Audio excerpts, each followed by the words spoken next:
السلام عليكم ورحمة الله وبركاته، وفيديو جديد على قناة اليوتيوب. معلش اعذروني، لأول مرة بعمل فيديو على اليوتيوب وأنا قاعد. ليه؟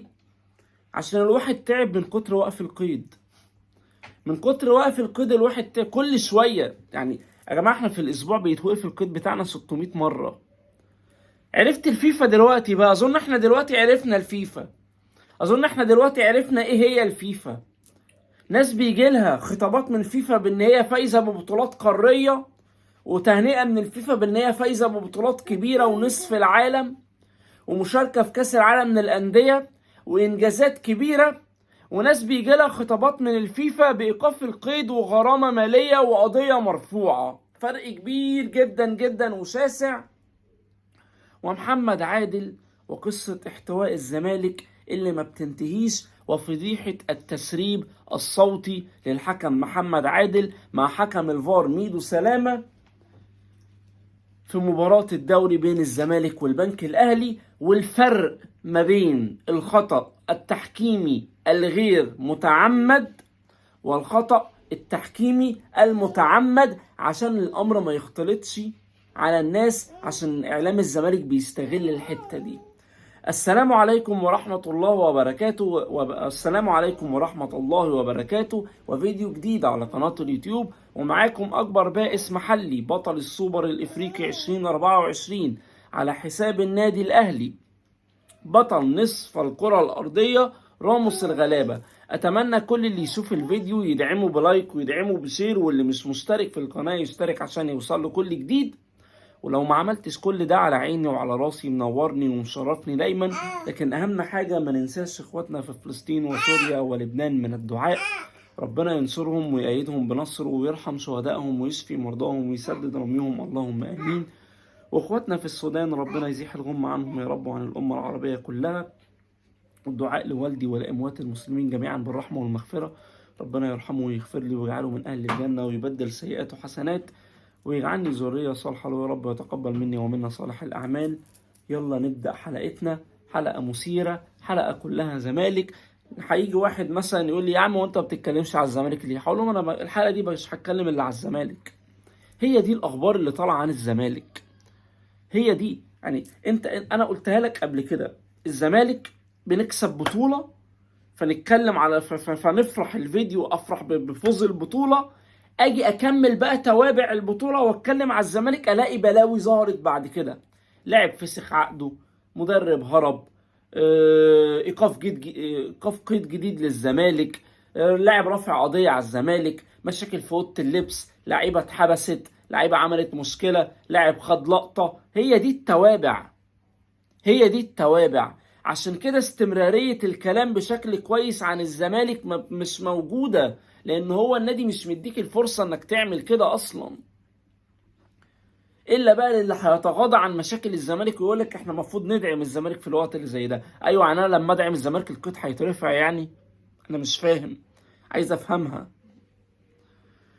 طبعا نيجي للتسريب الصوتي للحكم محمد عادل وارتباطه بجملة شهيرة منه: احتواء الزمالك.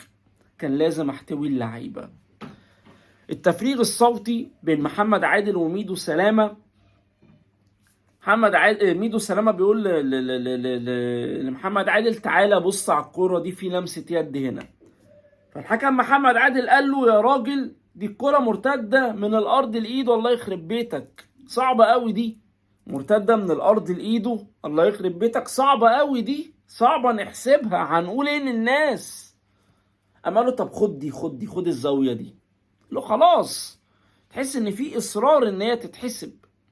محمد عادل قال له لا ما فيهاش حاجة، يعني من الأرض لإيده. تمام وخلاص الدنيا زي الفل. قام جاري مصفر ضربة جزاء. يعني انت عارف ومدرك ان هي مش ضربة جزاء وجريت وصفرت انها ضربة جزاء، علشان اعلام الزمالك بيقول لك فين التسريب الصوتي بتاع ضربة جزاء حسام عبد المجيد اللي ما اتحسبتش. هقول لك هنا في فرق ما بين الخطأ التحكيمي الغير متعمد واللي موجود في كل مباراة طبيعي في كل دول العالم، وفي فرق ما بين خطأ تحكيمي متعمد. هو عارف انها مش ضربة جزاء، وخد قرار انها مش ضربة جزاء، بعد كده راح وحسبها ضربة جزاء. هي دي النقطة، هي دي القصة. هي المصيبة مش في ان هو اخطأ، عادي، ما كل الناس بتخطأ يا راجل. اشهر خطأ في العالم، في العالم انا بصنفه اشهر خطأ في العالم، لما جهاد جريشة ما حسبش ضربة جزاء للزمالك، لما احمد سامي قال لك انا الجول وطلع ضرب الكرة بايده لما كان بيلعب في المقصة. دي بص، دي اكبر فضيحة ديت. بس هنا جهاد جريشة ما كانش قاصد، قال لك انا فكرت الجول فعلا. طبعا ما كانش فيه فار ايامها. فهنا في فرق ما بين الخطأ الغير متعمد والخطأ المتعمد. المشكلة هنا في الكابتن محمد عادل حكم الزمالك، انه متعمد الخطأ، انه عارف انها مش ضربة جزاء وخد القرار مع الفار انها مش ضربة جزاء، بعد كده صفر انها ضربة جزاء عشان اخر دقيقة في المباراة فعايزين الزمالك يكسب. هو ده كان قراره. انا ما بكلمكش في منظومة، انا بكلمك في قرار الحكم ساعتها يوحي لكده، مفيش غير كده. خطأ متعمد ما تقارنهوش بخطأ غير متعمد. ده كل القصة، ده كل الموضوع، دي كل الكارثة. فما تحاولش تلبس الأمور ببعضيها. فالموضوع يا جماعة اللي زايد المشكلة ومخليها كبيرة ومخليها لا ده تعمد، إن الكابتن محمد عادل له جملة شهيرة مش هتتنسي. انا شايف ان الكابتن محمد عادل بعد الجمله دي ما ينفعش يحكم اي ماتش للزمالك، ما ينفعش يا جماعه. لان في الماتش اللي كان هيبقى سكور كارثي على الزمالك، في ماتش ال5-3 كانت النتيجه 3-0، كانت النتيجه 3-0 والاهلي متسيد لحد ما ضربه جزاء غريبه اتحسبت للزمالك واخطاء تحكيميه المفروض كان يبقى فيها حالات طرد للزمالك، فالنتيجة بقت 3-2 أو 4-2 ف5-2 ف5-3. فالماتش خرج شكله كويس. عشان يخرج الحكم محمد عادل بعد كده تقريبا مع منى الشاذلي وقال لك لما لقيت إن النتيجة 3-0 في أول نص ساعة، أنا حسيت إن لعيبة الزمالك اتوترت جامد جدا، فبلغت زملائي الحكام ان احنا لازم نحتوي لعيبه الزمالك. ايه ده؟ دي كارثه. ما برشلونه خسر 8-2 من بايرن ميونخ، هل الحكم احتوى برشلونه الفريق الكبير العريق؟ ما البرازيل على ارضه خسر 7-1 من المانيا في كاس العالم، هل الحكم احتوى البرازيل؟ فكلام من بعد الكلمه دي ما ينفعش الحكم محمد عادل يحكم اي ماتش للزمالك، لان اي خطأ تحكيمي سواء متعمد او غير متعمد جمهور الاهلي هيشوف ان هو متعمد، ما بالك بقى لما الخطأ يبقى اصلا متعمد. انت فاهم؟ انت واصلالك؟ فالموضوع محتاج وقفة، محتاج وقفة كبيرة جدا، لان خلاص انت ما عندكش دايرة شك، انت متأكد. نيجي خبر. انت لو انا ما رضيتش ابدا الفيديو بالخبر ده عشان ما تفكرش ان الفيديو قديم وتقلب. ده الفيديو جديد يا جماعه. احنا تاريخ اليوم 6 نوفمبر، احنا النهارده 6 نوفمبر 2024. عاجل عاجل عاجل ايقاف قيد نادي الزمالك. وانا قلت لك اي حاجه وحشه هتحصل للزمالك كله هيركز مع جمله اكبر قلعه رياضيه في مصر. ايقاف قيد الزمالك بسبب مين؟ بسبب باتشيكو. باتشيكو يا جماعه عايز 819 الف دولار. شوفهم بقى يبقوا كام. والله لا اشوفهم، والله لا اشوفهم هيطلعوا كام. اهو 819 الف دولار يساوي 40 مليون، 40 مليون و300 الف. ده هنجيبهم منين دول؟ احنا قلت لك المكافآت اللي احنا بنكسبها، مكافأة السوبر الافريقي ومكافأة الكونفدرالية وكل المكافآت اللي احنا كسبناها هناخدها ندفعها غرامات. عشان كده كل ما القيد كان بيتفك ما كنتش بفرح. عشان كده انا قلت لك اطلع كإدارة نادي الزمالك، واجه الجمهور مواجهة حقيقية وقول لهم انا ما تستنوش مني بطولات السنتين الجايين دول، وما تستنوش مني صفقات غير اللعيبة اللي عقودها منتهية وهطلع ناشئين وهحاول احافظ على الفريق اللي عندي. اطلع قول كده للجمهور، لكن ما تطلعش تقول له انا اكبر قلعه رياضيه في مصر، ما تطلعش تقول له انا اجمد نادي في افريقيا، ما تطلعش تقول له انا بطل ابطال افريقيا، ما تطلعش تقول له انا عايز اشارك في كاس العالم للانديه، ما تطلعش تقلل من بطوله بيكسبها الاهلي من الفيفا. شفت ردت فيك ازاي؟ لسه بتتريق على الفيفا اللي بتهنئ النادي الاهلي بفوزه ببطوله رسميه من تنظيمها، بطوله الثلاث قارات، مكتوبه الفيفا على الميداليات، مكتوبه الفيفا على الكاس، تنظيم مراسم احتفال في كاس العالم، في كاس القارات الانتر كونتيننتال. فانت طالع تتريق، ما كانش حد فيه من الفيفا. ادي نفس الفيفا هي اللي بتتكلم بتشيد بالنادي الاهلي وتقول لك احد اكبر الانديه العالميه. هي الفيفا دي بعت لك خطاب جميل بتقول لك القيد بتاعك اتوقف. وخلي بالك في خوف جدا وخوف شديد الا يجي عقوبه من الفيفا او غرامه من الفيفا بسبب كثره ايقافات القيد لنادي الزمالك.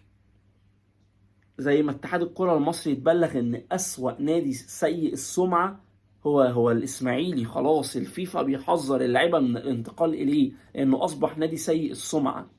والاقرب لان هو يكون سيء السمعة برضه نادي الزمالك بسبب القواضي والغرامات والديون. لما تطلع تصارح الجمهور بكده ان انت مش هتاخد بطولات الفتره اللي جايه، فتاخد لك كاس مصر، فتاخد لك يمكن تاخد لك دوري، يمكن تاخد لك كونفدراليه، يمكن تاخد لك سوبر افريقي، ساعتها بقى هنحتفل بجد عشان انت طلعت صارحت الجمهور. لكن انت حاطط نفسك في مقارنه مع الاهلي وعايش على التاريخ وعايش على اللي فات، زي ناس مضحكين جدا. يقول لك انت مش الاهلي انت بطل الثلاث قارات وبطل نصف الكره الارضيه، ما انا عملتها قبلك لما خدت لما خدت الافرو اسيوي. يا سيدي هو حد كلمك؟ حد في جمهور الاهلي اتكلم؟ ايامها ما كانش فيه نت اصلا، انت جاي بصوره من 2002 ولا 2008 1098 وعايز تحتفل عشان ما كانش فيه نت ايامها، فهنرجع بطولات زمان نحتفل بيها. انت دلوقتي فين؟ انت دلوقتي فين؟ الزمالك كان اسياد افريقيا فعلا ومكتسحين و5 دوري ابطال، واول ناس نحتفظ بدوري ابطال افريقيا، واول ناس نحتفظ بالسوبر الافريقي. يا فرحتي! طب ما احنا اول ناس نفوز بالسوبر المصري، بس معانا كام منه دلوقتي؟ السوبر الافريقي اول فريق يحتفظ بيه في افريقيا، بس احنا فين دلوقتي في افريقيا؟ دوري ابطال افريقيا احتفظنا فيه، بس احنا فين دلوقتي؟ 23 سنة ما بتكسبش دوري ابطال افريقيا. هفضل اقول لا ده انا اللي محتفظ بالبطولة؟ طب خليك محتفظ بيها. طب ماشي حاضر، اهلا وسهلا، انا هفضل افرح بالانجازات البدائية. طب واللي جاي الدنيا بتقول ايه؟ عمري ما رحت كاس العالم من الاندية، رحت واتلغى بقى بره عني. مفيش طموح للي جاي، لسه بنفكر في القرن اللي فات واحنا نادي القرن. يا سيدي احنا نادي القرن الحقيقي. طب القرن الجديد ايه الدنيا؟ ايه الدنيا فيه؟ واخد بالك انت منه ولا هتعيش على اللي فات؟ كلام غريب جدا. والوضع صعب في نادي الزمالك. اطلع قول الوضع صعب، ما تطلعش تعشم، ما تطلعش تقارن، ما تطلعش ترمي شعارات، ما تطلعش تقصف جبهات. مش وقته، الكلام ده كله مش وقته. اذا كان اللي متسيدين الكرة الافريقية والعربية ما بيطلعش منهم التصريحات دي. عمرك شفت كابتن محمود الخطيب في مداخلة ولا في تصريح ولا في بوست على النت ولا في فيديو؟ مفيش الكلام ده. انا عارف قيمة نفسي وقيمة الفريق اللي انا ماسكه وقيمة البطولات اللي انا بكسبها، وبفكر في اللي بعد كده. لكن هي فرق عقليات، فرق ادارات، الواحد مش عارف الفترة اللي جاية ايه اللي هيحصل فيها. كده خلصت حلقة النهاردة. شكرا جدا لكل اللي بيتابعوني وبيدعموني. سلام عليكم.